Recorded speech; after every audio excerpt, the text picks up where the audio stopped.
Kelsey. I am excited to talk to our guests today. I think this is going to be really fun. In this episode of the First 50 Pages, we have the wonderful opportunity to chat with Gina Sorell about her new book, The Wise Women. I do think this interview is going to surprise us. I know that our guest's latest book definitely did. After 2 decades of working as an actor, our guest today returned to her first love, writing. Gina Sorell is a graduate with distinction of the UCLA Extension Writers Program. She is the author of Mothers and Other Strangers, which was a great group reads selection, and a 2017 Best Book of Refinery 29, and her soon-to-be novel, The Wise Women, published under HarperCollins, is generating a lot of buzz. Gina is also the creative director and brand storyteller under the banner of her own agency, Words Make the Brand. Originally from Johannesburg, Gina has lived in New York and Los Angeles and now lives in Toronto with her husband and son. Welcome to the First 50 Pages, Gina. Oh, thank you so much for having me. I'm thrilled to be here. I just finished reading The Wise Women last night. I really did enjoy it.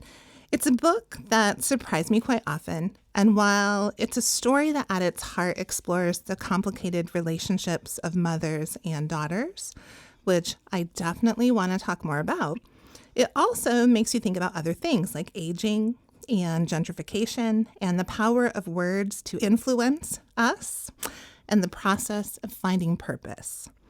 Could you tell our listeners, Gina, a little bit more about your latest novel? Sure. So thank you for that lovely introduction. The Wise Women is the story of 2 grown daughters and their meddling advice columnist mother. And it picks up in New York City just as the youngest daughter, Clementine, has the rug pulled out from underneath her. And what we see is, as her mother and sister rush to her aid, we realize that they aren't just running there to help her, they're also running away from their own problems that have been quietly mounting that they haven't shared with one another. So, I really wanted to take a look at, as you said, the complicated relationship between mothers and daughters, and also it's a really rich and rewarding relationship, or it can be. I wanted to look at that sibling dynamic, how siblings often have a different experience with their parent from one another. And I wanted to take a look at what these women do when they're in crisis. They're all in crisis individually in their own situations, and they're going to need to be able to move forward. But in order to do that, they're going to have to reckon with some things from their past that they haven't dealt with, both with themselves and with one another. So for me, it's really about the resilience of women and the way that we come together and support one another, and the price that we're willing to pay, not just to keep going forward, but to get to where we really hope to be. That's a great description. Yeah. Thank you. So was The Wise Women more of a personal story for you to write? I think all the stories are personal, in so many ways. I do. I think I like to start off with something that feels real and connected to me and is personal, and then, take it as far away from me as I can in terms of fictionalizing it and adding other characters and building worlds and making it more about greater themes. But yeah, definitely. I started writing this book a few years ago, and in the year of 2019, it was a year of really demanding and ultimately rewarding personal change. There were a lot of things that were going in my life, personally and professionally, that I thought in many ways were settled. I thought that I had sort of had it figured all out. I'd been working at a company for a very long time that suddenly was going through a reorganization, and I was going to find that the role as I currently knew it to be was no longer going to exist. I had published my first book, Mothers and Other Strangers, and it had done well, and I'm very grateful for that. But my follow-up book to it wasn't what my agent was expecting, a book in between this, and it wasn't what the publisher was expecting. And it didn't make sense to add this book that nobody was expecting to their list, which I completely understand. I had been building this audience and this style somewhere else, but it was just a project that I felt like I needed to get out of me. So in many ways, it felt like I was starting all over. And after years of working to get to where I was, that was a really big surprise. And, everybody had their reasons for it, and there's no bad feelings or anything like that. It was just a real pivot for all of us. And, but the feelings that you're left with when that happens is it can feel like the rug has been pulled out from underneath you. At least that's how it did for me. So I started at that place, and it got me thinking about, strangely enough, it got me thinking about betrayal, and the ways that we think about betrayal in a specific way, sometimes in terms of the most obvious being infidelity. But I was really wondering what happens when you feel betrayed by your situation, or ways that you've betrayed yourself by maybe not being honest about what it is that you really want to do, or how you want to go about doing that. And that was really a jumping off point that led to Clementine, exploring this idea of upheaval that surprises her, that takes her by surprise, and how she has to react and deal with that. So kind of continuing in, the vein of talking about the wise women, did you approach the creative or revision process differently for this book compared to your debut novel, Mothers and Other Strangers? I did. I mean, I don't think anyone gets as much time to write their debut novel as they do their next book. And interestingly enough, it's not really up to anyone to say. I can only really speak for myself. That's not fair to say that you don't get the time. I think the debut novel takes time. I think it takes a lot of time figuring out what it is that you're going to say, and it's your first book. So you really get the chance to, you haven't got, for me, I didn't have an agent when I was writing it at the beginning. So I was able to really spend as much time as I wanted figuring all of that out.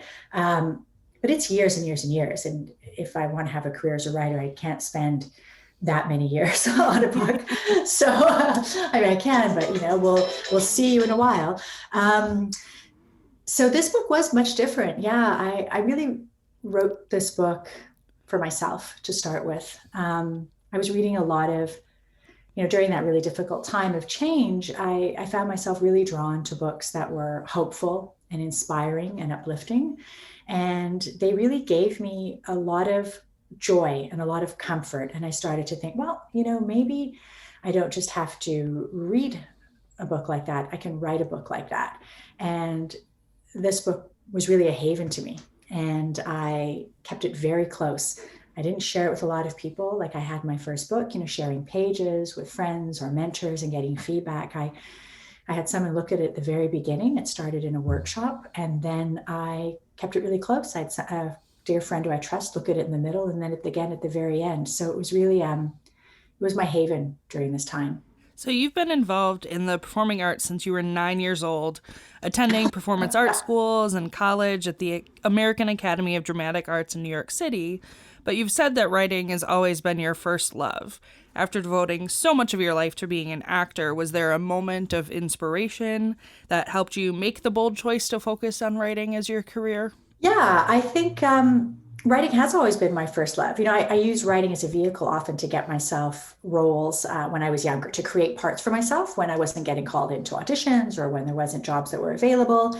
And that stayed with me. I wrote sketch comedy. I was at Second City. And I really that was always my favorite part of performing, was the storytelling aspect of it, which is really the words. So my husband and I had moved to Los Angeles to pursue our careers as actors. And it was sometime probably, not too long after getting there, the first few years, that I just found myself getting tired of the waiting for jobs to come along, waiting for opportunities, waiting for those auditions. And so rather than be frustrated that I didn't have an outlet for my creativity, I decided to take a course at UCLA. And I just fell in love with long form fiction. I hadn't written it before. I'd only ever written short things. And this was a real awakening for me about, you could take your time with a story. You didn't have to involve other people. You weren't dependent on actors and directors and casting directors, or somebody saying, okay, you can come in now and try out for this part. I could spend all this time immersing myself in this world and creating these characters. And I really loved it. It was a real balm for me. And I just started to do it more and more. And I think it fits with my personality. I'm a really busy person. And, I have a lot of friends who are still performers and actors. My husband is an actor and an acting teacher. And I don't know if we share that same restlessness between jobs, you know. Mm-hmm. I don't, even when I was on set, I would find myself wanting to, they're like, okay, thanks, you know, you can go back to your trailer, you can go back to your room or sit in that waiting area. And I kind of lurk and want to hang around the set. No, I'm good here, I'm good here, I'm just going to watch, you know, I just want to see what's happening, you know, I want to talk to the writer or talk to the director, or, you know, chat with the producer on the break. Like I just it just didn't feel like it was enough for me, you know. And that's also, I mean, because, you know, I wasn't I wasn't a lead on some giant film, you know what I mean? Like in terms of what my experience was, right? I was a character actor and I was getting work, but, you know, even though that work could pay my bills, it didn't feel like it was just fulfilling me creatively in the way that I needed to be fulfilled. The Wise Women does have deeper ideas and themes to explore, but it is witty and lighthearted. And one of the surprises for me in the novel was to see how the advice of the wise women, Wendy, Clementine, and Barb, evolve through the book. A lot of the chapters, not every chapter, but a lot of the chapters start with a piece of advice from the wise women. And some from Wendy in the beginning caused some serious eye rolling. Even one where I was like, you know, like you read it and you're like, oh my goodness, what? Yeah. And I know that was intentional, you know, on your part. But I also think that there are other women, maybe from a different generation or social class than myself, that may not roll their eyes, you know, that this really was advice for them. And you know, they maybe would have seen it as wise in a certain place and time. But for me to get to the end of the story, you know, the pearls of wisdom from the women feel more real, honest, and true. And I really did find myself liking Wendy Wise a lot more as I learned so more glad. of her story, right? Like, I'm like, I want to be her friend, you know, I want to follow her on Instagram, you know? But so, you know, my question, was there a piece of advice that you wrote that you would say was your favorite or your favorite to write? Oh gosh, that is such a good question. Wow. I'm so glad that gotta say first, I'm so glad that you grew to love Wendy. I did. I really love Wendy. And I think you're right. I think she really is a certain type of woman from a certain generation. And, you know, interestingly enough, though, she wasn't that kind of woman herself, but she was speaking and advising women in the way that she would have been expected, I think, to behave. Did she not have a career? Had she not stepped outside that area and carved that place for herself? So in that way, it's also really frustrating because it's really hypocritical, you know, that she's giving this advice, but not taking it. And also, you know, let's be honest, it's quite damaging you know, in terms of what she's saying. Yes, I think that my favorite parts of the advice for Wendy is definitely writing the worst of her advice, you know, because, you know, I really did try to think of things that were just terrible that she could say, you know, and I might even be paraphrasing myself, which would be embarrassing, but, you know, it's okay to be the breadwinner as long as your husband thinks that he's the bread baker. You know, I think that that's just so outdated and really fun. And I did, you know, I think it's also my copywriting background, working in brand storytelling, that I just wanted them to be as pithy as possible. I mean, a lot of things that she says, you know, they're quite offensive. This one made me laugh. You know, there's a fine line between meddling and mothering. And the wise woman knows that it's every mother's right to cross it. I mean, that to me is just such a mother thing.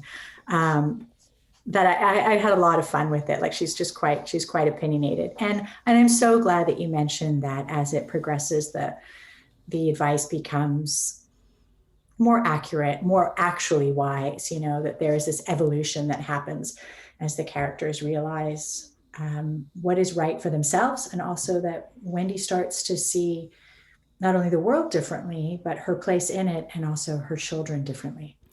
And I have to say, full disclosure, I wrote this question before I finished the book last night. And so it was very satisfying for me to get to the end. And I was like, so glad. Yeah. And then I went back to the very beginning and I'm like, because the beginning of the book starts with a piece of advice and then the end of the book ends with advice. And you really do see that evolution in it. It was very satisfying to me. I'm so glad. Like you said, I am so glad. It's the happy ending I wanted for them, right? Oh, yay. Yay. And, we do need books like that. We need stories like that. Like you said, they, find us at different times in our life. When things might be chaotic. And it's a great escape or a great, just way to feel comfort. In the stories.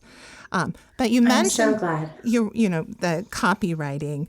One of the other things I just have to mention that I found really fun in the book was as Clementine is doing her copywriting and you're reading it and then it devolves into what she really thinks. I thought that was very witty. And I thought your experience in copywriting definitely has to kind of shine through maybe in some of those moments, but you're reading along and then it's like, like almost a laugh out loud moment. And I wanted to go back and read it again because it did surprise me. I'm so glad. Yeah, absolutely. I think that, that has happened. I mean, I've written copy for everything, I've written copy for technology, I've written copy for food and, from one spectrum to the other. And I really love it. I really do enjoy it. But, there are times in which I'm separate from the product in a really major way, like Clementine, right? Yeah. Writing about these places that she could never afford to live in. And I thought it's fun to show just that frustration side, these characters what I love about writing these characters is they get to do things that, we don't get to do and say things that we maybe don't get to say, but wish that we could, and it was fun to be Clementine in those moments, just letting it all hang out how she really felt, And they were witty and fun for sure. I'm glad. I'm so glad. And I wanted to say something about, you said about, the happy ending that you wanted. That makes me really happy because I wanted it to be something that was, plausible and relatable and what people would hope for without, completely negating the entire book that they had just read. Yeah. But I do think that there's a lot of value to books that inspire us and are hopeful and are uplifting.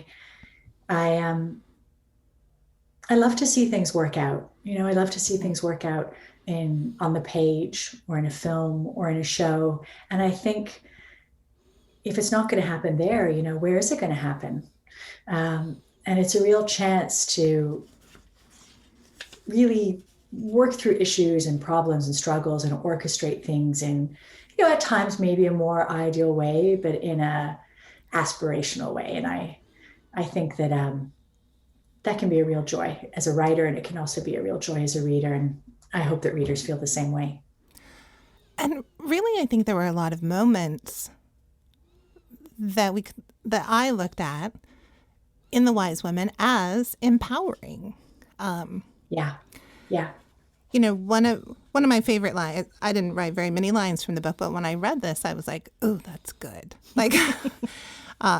Clementine says about her, you said the rug is pulled out from under her. And she says, because I gave all my power away to make someone feel good about himself. And that just kind of hit me. And I thought, yeah, I think that, a lot of women will identify in that, with that moment. But then she is, through the relationships with her mother and sister and other people in the story, empowered to evolve and Yeah.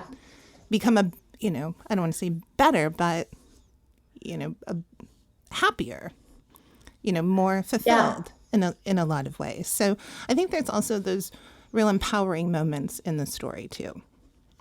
I'm glad. I think so too. I mean, that's really important to me. I think none of us are perfect, obviously. We all have struggles and we all have challenges. But for me, the most important thing is always that there is growth, right? Both in real life and in the characters that I read. I want to see that evolution. I want to see them be affected by the things that they're going through, and it has an impact. And hopefully it has made them wiser and more aware in some way. That's this idea of not growing. I don't think it's possible, and I think that in order for them to have real growth, they have to be affected by their circumstances and be better for them. I think you're right. I think they are better for them at the end. We've touched on a little bit in some of your other answers and some of our own questions, that the Wise Woman explores the complicated relationships of mothers and daughters. And I think what makes it so effective is exploring the relationships through the individual perspectives of Wendy, Clementine, and Barb. It allows us to experience and empathize with old resentments that have built up over the years, but also, just this genuine love that they have for each other. But these characters, aren't always likable. They each have their own flaws. Could you talk a little bit about why writing flawed characters is so important to you? Oh, I think it's essential. I'm flawed. I don't know anyone who isn't flawed. Everybody I love is flawed in some way. I think that just what makes us human. We all have things that have left their mark on us. Some of them are from our own doing, some are circumstances, the world that we were born into, our situation, but it's going to shape us, when we're finding these women well into their their 40s and approaching, they're midlife, right? And older. And some of the characters in the book are younger, in their 20s and in their 30s, but we're finding these women as adults is what I should say. And they bring a whole lifetime of experience with them. And I think that, as I said, that leaves its mark, and it's not always going to be pretty, but it's going to have shaped them in ways that are essential for them to keep moving forward. And it's created, it's a part of their personality. It's a part of the way they view the world. And sometimes it'll come up against one another and it'll clash. And the reader might not like everything about the character, but I think that's just true of life. I don't think that we like everything about the people that we love either. I think that we can love them, but that doesn't mean we like every aspect of their personality. That's a good point. So, of course, as librarians, we do a ton of prep for all of our interviews because we can't help but go down these research rabbit holes. Questions are incredible. I've only had 2 cups of coffee. I think I needed 3 for your questions. Sorry. We should have prepared you. They're amazing. So I hope I'm answering them. Sufficiently. You're answering them phenomenally. So, of course, in all of the prep, we came across a 2017 article that you wrote for Literary Hub called "When All of Your Family Heirlooms Are Stories," and it just completely sucked me in and really resonated with me. I think we both had to. Yeah. I know. I'm reading it at the desk. I'm like, it's fine. I'm not crying. Nobody come up to the desk and need me to answer anything for you or check anything out. But in that article, you discussed your special one-on-one visits with your grandmother, how she shared her story with you and kind of her lasting legacy on your work. And in it, you write, "Some families have many heirlooms, things that are passed down from generation to generation, but not mine. We have stories." With having such reverence for stories in your own family, how do you think this plays out in your writing? Oh, another killer question. Thank you. It's so good. It's funny. I was thinking about this actually just this morning in relation to this, not that question, but about memory and about legacy and just the part that plays for me as a writer. This idea of story it's often a memory of a family member, or a memory of, a friend or somebody that has an experience that they're sharing with you about themselves. And I think there's an interesting relationship that happens there. There's the information that you receive, and then there is the interpretation on the part of the person who's receiving it, and how they intake it and they process it. And that memory, that story becomes their own. And so, and then when they share it, it's the same thing's going to happen again. And I think that it's a real reminder to me about perspective, and that we can have the same event happen to more than one person, that creates a different story for each person who's either hearing it or experiencing it. And their relationship to that event is going to be changed based on who they are and their own filter and lens on how they see the world. And that is something that I wanted to put in the book in terms of perspectives for the three women, and also in terms of the stories of their childhood. Barb has a very different story of her childhood than Clementine has of her childhood, and that Wendy does as well, and of how Wendy viewed her own childhood with her mother. So I think I've always been really fascinated by that idea of, again, perspective, and just the stories that we tell ourselves, the stories that we tell one another, and how those stories really shape our lives. Thank you. One of the things that I really loved about this book, we talked about there are some deeper things for discussion, and there are, those lighter moments. I think this would really make a great book club book. Yeah. Really. I mean, because there are so many moments that start in the book that lead into these really great conversations. One other thing I just want to touch on, there was another short article that you wrote that you feature on your website, that you wrote it in 2017 for Good Housekeeping, called How I Really Met My Mother. Yeah. And in that article you ask, who was that girl before she was my mother? And that's such a powerful moment in the lives for so many women, asking that question, often being triggered by a photograph of seeing their mother when she was young, before they existed, Yeah, thinking about our mothers in a time when they were not defined by being a wife or a mother, and really what that means. And then really, on the flip side of that, as I get older and my son is older, finding identity and purpose beyond being a wife and a mother. It's such a very interesting juxtaposition. But I think that your book, it really does bring those things, those discussion moments, like it would be, really great to sit with your book club and talk about some of these things. And I would just like to say that, after reading your book, in that article, I really want to have another conversation with my mom. So, Mom, if you're listening, and I know you will be, I want to hear your story. I want to have that conversation. That's wonderful. That's really wonderful.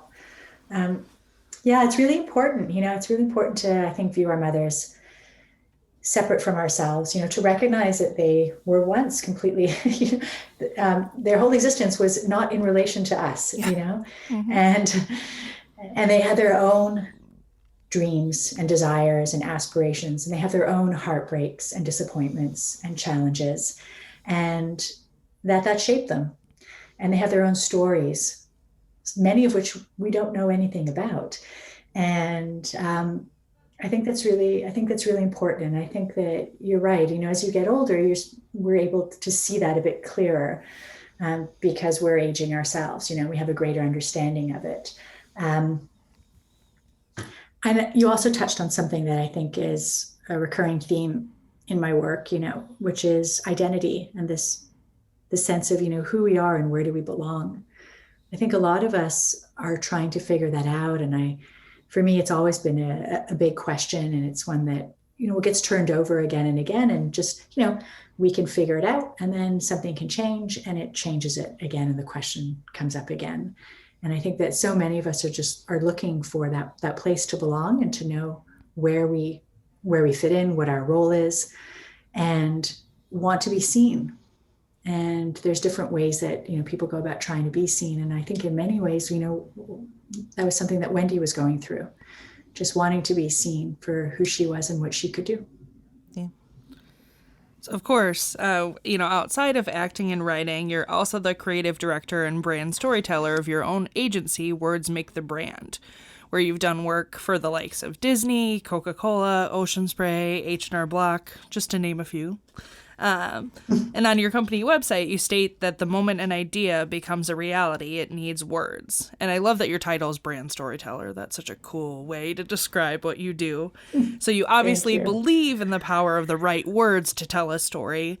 Is there a book or an author that holds a special place in your memories as being the one that made you believe in the power of stories? Oh, gosh. I know we're putting you on the spot again. Sorry. Yeah, no, it's okay. There are so many. I think of being younger and reading Judy Blume, and having somebody that spoke to people my age. That was really empowering. And Beverly Cleary, going back and thinking of Ramona. I'm thinking of, even further back. For me, there was, I was very fortunate to have people look at my work and be supportive at such a young age, and I think that really makes a big difference.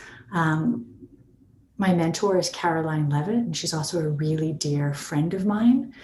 And I think she's a phenomenal writer, and her ability to really capture characters and a sense of story that really just, is all sweeping, and you find yourself caught up in what's happening to these characters and their moral dilemmas. I mean, I think that's when I started studying at UCLA and she was my instructor, I was really blown away.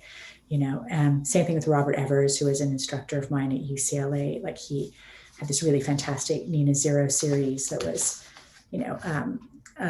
about a woman. And I thought it was just, so powerful, such great characters. And I think it's really important just to read outside of what you normally read as well. There have been times I've read, thrillers, and there have been times that I've read action or spy. And I'm really encouraged by the fact that I come from,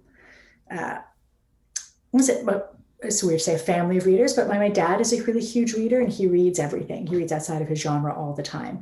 And, especially during the pandemic when we're all meeting outside, we would talk about what books he had read, and he would bring his books, and they were all over the place. There was things that were like women fiction, political thrillers, nonfiction, and historical fiction.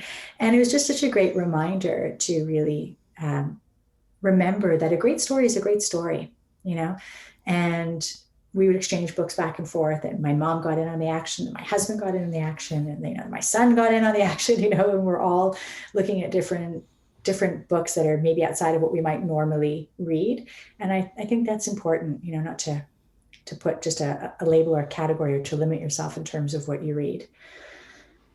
And there's too many. I think the answer is there's too many. There's too many people. There's too many. I mean, there's so many great writers that I really enjoy, and so many of them are contemporary writers as well.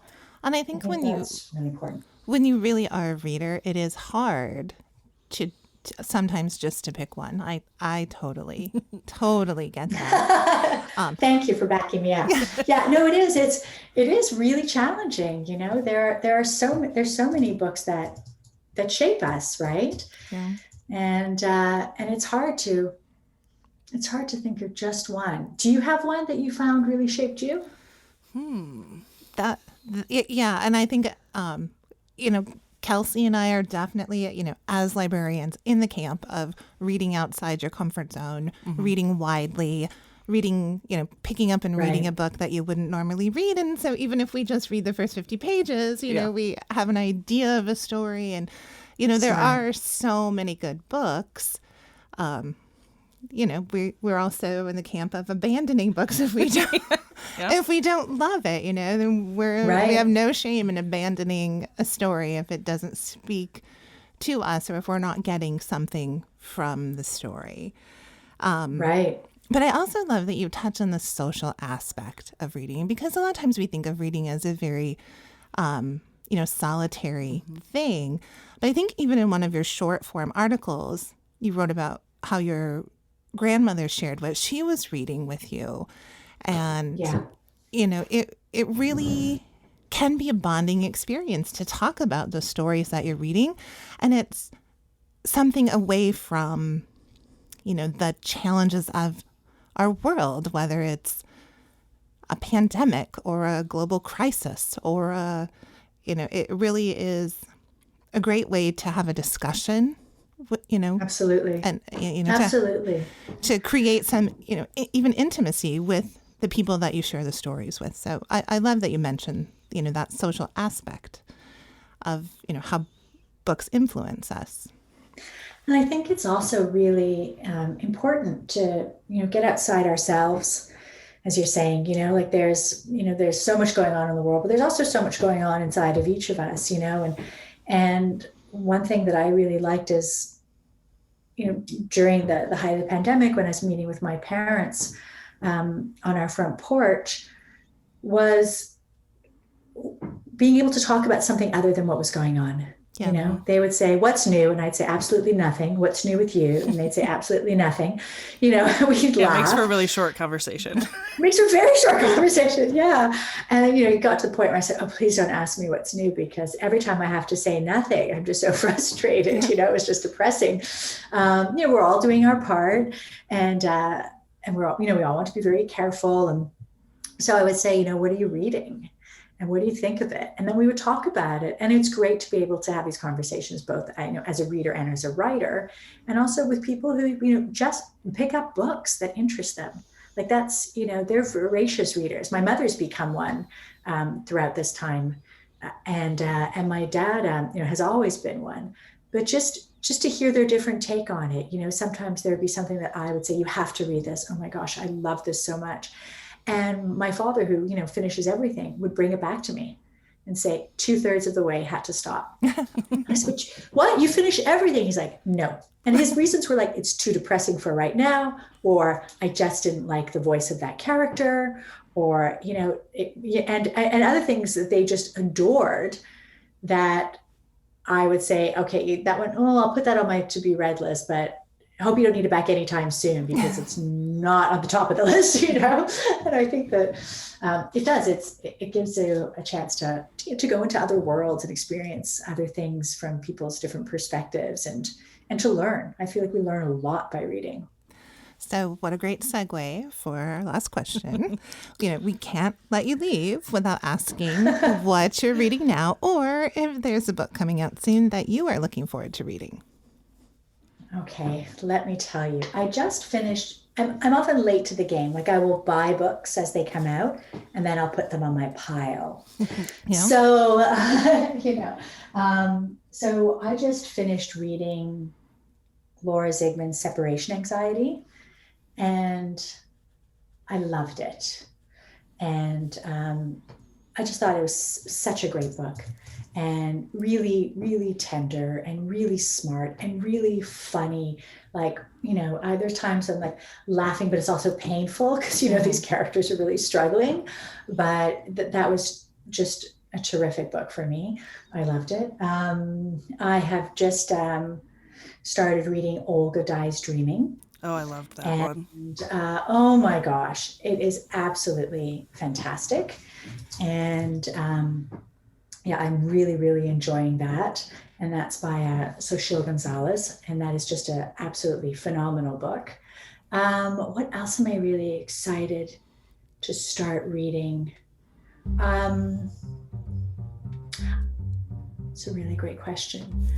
And it's hard when you have a pile of books. Yep. Right? It's hard when you have a pile of books, and also when your friends are writers. Yeah. So, I don't want to just single out one book that's coming out. But there are so many great books that are coming right now. And, I will happily give a shout out to all of the wonderful women who blurbed me. I think let's do that. So, Amanda Iyer Ward, who wrote The Jet Setters, which was fantastic and fun and hilarious, and also had these great deep themes underneath it. She has a new book coming out called The Lifeguards. I'm looking forward to reading that. Courtney Mom, who wrote Touch and Costa Allegra, and a really terrific book called Before and After the Book Deal. That's all the ins and outs of publishing that should be essential reading for really anyone who wants to be published or understand that world better. She has a memoir coming out called Year of the Horses. And Jane Rosen, who wrote Eliza Starts a Rumor, she's got a really great book coming out too called The Shoe Story that looks to be a ton of fun and an absolutely perfect beach read. Meg Mitchell-Moore, who wrote Two Truths and a Lie, has a book coming out that is Vacation Land. And Leon Dolan has a book that comes out on the same day as my book comes out, and that is called A Paris Story. And then Caroline Levitt, I'm looking forward to her next book. This will be, I don't want to say it is her 12th or her 13th. I mean, just incredible, puts me to shame. And, and I'm really looking forward to that. Oh, and a correction. Leon's book is called Lost and Found in Paris. Tells you how to categorize things. It's a Paris story. It's a story about this. So that's, that will be wonderful for someone who hasn't traveled at all lately. I think that it'd be nice to get lost in that. And that is the challenge with readers. Our lists are always longer than the time to read. But thank you for adding to our reading list. Great. We definitely recommend that readers check out The Wise Women by Gina Sorell. Available in libraries and bookstores everywhere on April 5th. And I do feel that I'm a little wiser now, having read this book. Thank you for joining us today. Thrilled to hear it. Thank you for joining us today on the first 50 pages, Gina. It's been a pleasure. Thank you so much for having me, really. And thank you for really giving my brain a workout. Sorry we didn't allow you to get that third cup of coffee there. No, I'll be having it now. But no, it was an absolute pleasure. And thanks for all that you do for authors and for readers. It's really wonderful to have all of that support and all of that enthusiasm. And I really appreciate being here. Well, thank you, Gina. Thank you.